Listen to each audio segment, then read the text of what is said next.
बिस्मिल्लाहिर्रहमानिर्रहीम। आज का हमारा जो टॉपिक है वो measure of central chapter number 3 measure of central tendency.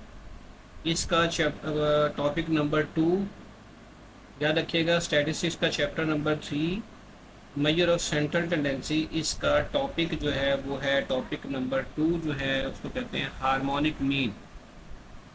याद रखिएगा, मैंने जब आपको बेसिक पढ़ाई थी तो मैंने आपको ये कहा था कि अर्थमेटिक मीन जब पढ़ाई तो मैंने आपको बताया था कि हार्मोनिक मीन ऐसी एवरेज है जो स्पीड के लिए यूज होती है। स्पीड की एवरेज जहां भी आ जाएगा, स्पीड की एवरेज मालूम करनी होगी, वहां पे हम हार्मोनिक मीन यूज करेंगे।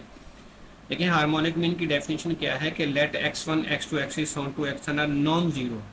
सबसे पहले तो ये बात याद रखना कि x की value class mark mid point मतलब जीरो नहीं हो। दूसरे अल्फाज में जैसे मैंने अभी कहा कि आपकी एवरेज जो है स्पीड की है।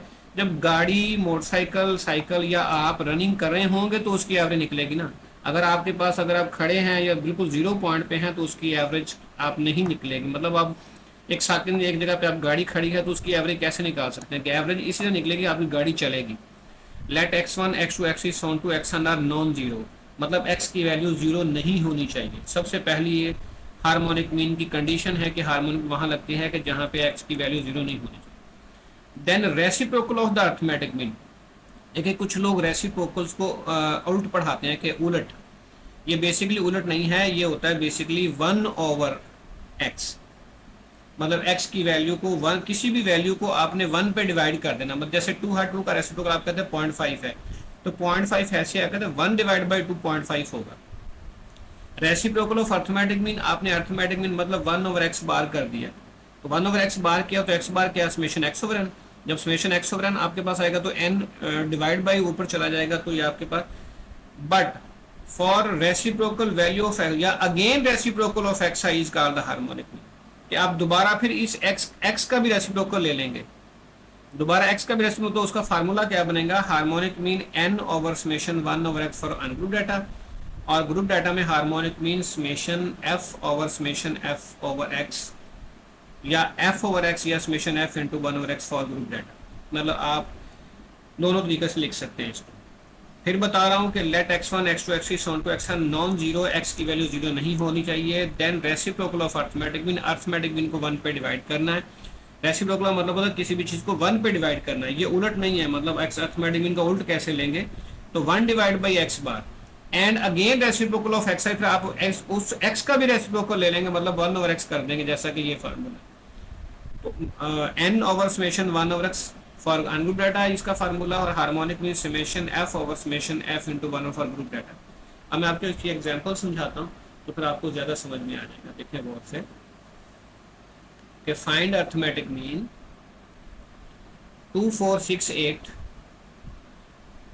बस उसने वैल्यू दिया 24, मतलब इसमें x की वैल्यू जीरो नहीं है, तो आपके पास सोल्यूशन में क्या है कि x आपने इस तरह 2468 लिया, तो आपने 1/x लिखना है।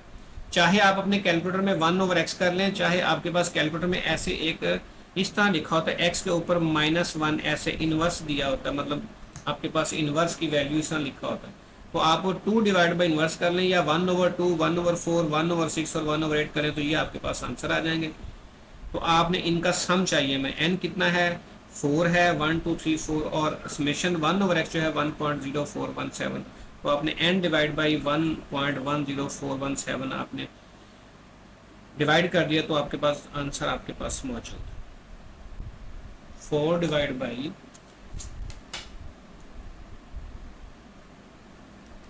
1.0417, तो आपके पास ये 3.8398 आपके पास आंसर आ गया।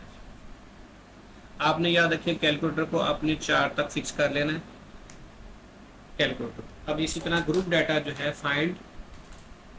Find harmonic mean for frequency distribution या ग्रुप डाटा। जब फ्रीक्वेंसी आ जाएगी तो आपको पता चलेगा फॉरन के आपके पास ग्रुप डाटा का क्वेश्चन मौजूद है। देखें, find harmonic mean for frequency 1 से 2, 2 से 3, 3 से 1 से 2, 3 से 4, 5 से 6, 7 से 8 और 9 से 10। आपके पास ये क्लासेस मौजूद हैं और फ्रीक्वेंसी मौजूद है। मैंने आपको बताया था फ्रीक्वेंसी हमेशा जो होती है बेल शेप में, जो पहले कम होगी फिर बढ़े। आपने इन एक्स बनाना है। हमारे पास एक्स जो है उसको कहते हैं क्लास मार्क मिड पॉइंट या मिड वैल्यू। इन दोनों को जमा करना है 2 पे तकसीम, इन दोनों को जमा करना है 2 पे तकसीम, इन दोनों को जमा करना है 2 पे तकसीम, इन दोनों को जमा करना है 2 पे तकसीम, इन दोनों को जमा करना है 2 पे तकसीम।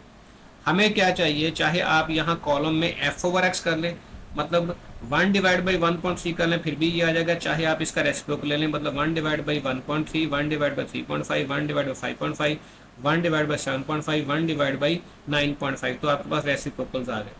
इस रेसिप्रोकल को आपने f से मल्टीप्लाई 0.67 मल्टीप्लाई बाई 0.67, 0.2857 मल्टीप्लाई 3.85, चाहे आप इसको f ओवर x भी कर सकते हैं। 1 डिवाइड बाई 1.3 करेंगे फिर भी ये आएगा, 3 डिवाइड बाई 3.5 करेंगे तो आपके पास यही वैल्यू आएगी, 5 डिवाइड बाई 5.5 करेंगे ये आएगा, 4 डिवाइड बाई 7.5 ये वैल्यू आएगी, 2 डिवाइड बाई 9.5 तो आपके पास ये वैल्यू आ जाएगी। इनका हमें सम चाहिए, 3.1767 आपके पास summation F X, summation F into 1 over X और समेशन एफ आपके पास 15 है।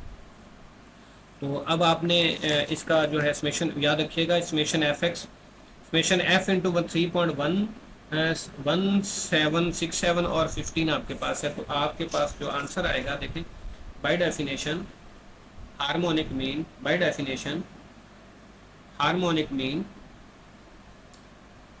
Summation F divide by summation F into 1, summation F 15 है, 3.1767 तो आपके पास 4.72 आपके पास हार्मोनिक मीन आ गया।